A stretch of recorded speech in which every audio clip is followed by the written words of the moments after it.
Okay, we have some guest artists here, Miss Gorder and Mr. Willenbring, and we're going to be making a shaving cream print today.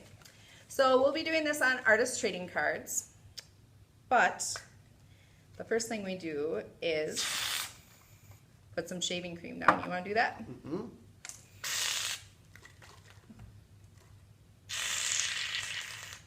Ah, see, he's running into it. Sometimes it's best to hold it more like this. Let's see. Yeah, here we go. You can see why I didn't. Here we go. There we go. It's been a while since I shaved. Yeah, It's Movember. Movember. Okay, so now we have our palette knives, and we're going to nicely spread this out. And we just need it to be a little bit bigger than an artist trading card, so it doesn't have to be a huge spread out, but I actually have too much. So I'm going to set some aside so that maybe I'll use that later. I just need a thin layer of shaving cream. It smells good. It does smell good. And you can certainly use your fingers. We're using palette knives today, but you can spread it out with your fingers. That's okay. And then we have rags just to kind of wipe it off real quick if you do get it on your fingers. And we are going to use watercolor, liquid watercolor, but it can also, you can use food coloring, and you're just going to put a couple of drops on your shaving cream. You guys can use any of the colors. Oh, I have green and yellow. Is it okay if they mix? Yeah, they can mix, absolutely. They can go on top of each other or next to each other. Okay, let's just watch that one more time to make sure we know what we're doing. So, I already have the shaving cream on my plexiglass. And I'm spreading it out, trying to get a nice, thin, even layer. And if I have too much or excess, I'm just going to put it over to the side. Okay, you could certainly print it like this, like if you like those little drops. Oh, sure, yeah. If you like the circles that are being created, you could leave it like that. Or you can use any kind of tool. We have small brushes. We could use the end of the brush. We have Q-tips, or just like, this is kind of like a toothpick. And you can gently bring this through, kind of swirling it around. You want to be careful not to swirl so much that everything blurs together. We still want some colors separated. But you can go vertically, horizontally, diagonally. Ooh. Spirally. Spirally. That's cool. Oh yeah, that's a good idea. I feel like mine are pathogens or germs or something. Oh yeah. That's what we're studying that in 4th grade. Germs, right now. yeah. Germy. Last time we used the watercolors, the liquid watercolors directly on the shaving cream, but this time I'm taking it and I'm adding it into water and mixing it around.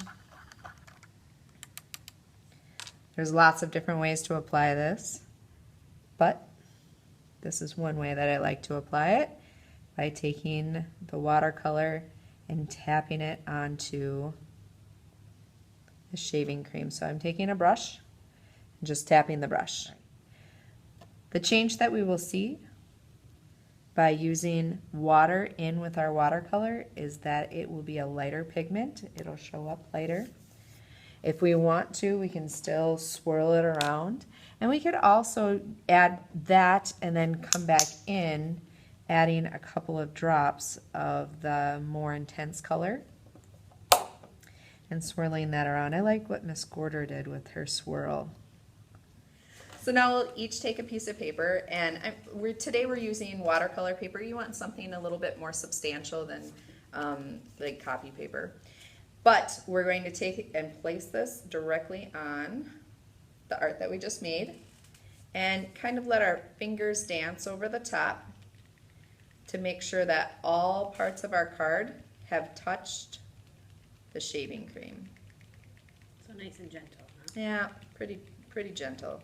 Don't want to smash it. That's right. Then I take my card and I place it on top. I let my fingers dance on the top. Now we're we're gonna carefully pull that up. And it kind of looks like a blob right now. But what we'll do is take a piece of plastic. Now I've used credit cards for this or tag board. And you're going to hold it down with your fingers and bring the plastic across your paper. And I remove this. You see a little bit of a swirl. We'll take another sheet here to do the cleanup. So I can take this and remove any of the excess shaving cream. So now we have our print. We'll let them dry. We can use this in good time. This is a great base for our artwork. It's probably not a final artist training card, but it's a good start to one. Yeah. Yeah, let's look at those. That's Jeremy. That is that's totally Jeremy. For cleanup, we have a bucket, and you can do one of two things. Because we made a nice little shallow layer, I'm going to take everything that has ink on it, and I'm going to just scoop it up and put it in this bucket near me. Now remember, I had too much shaving cream, so the next person or myself can take and spread that out and make a second card quite easily.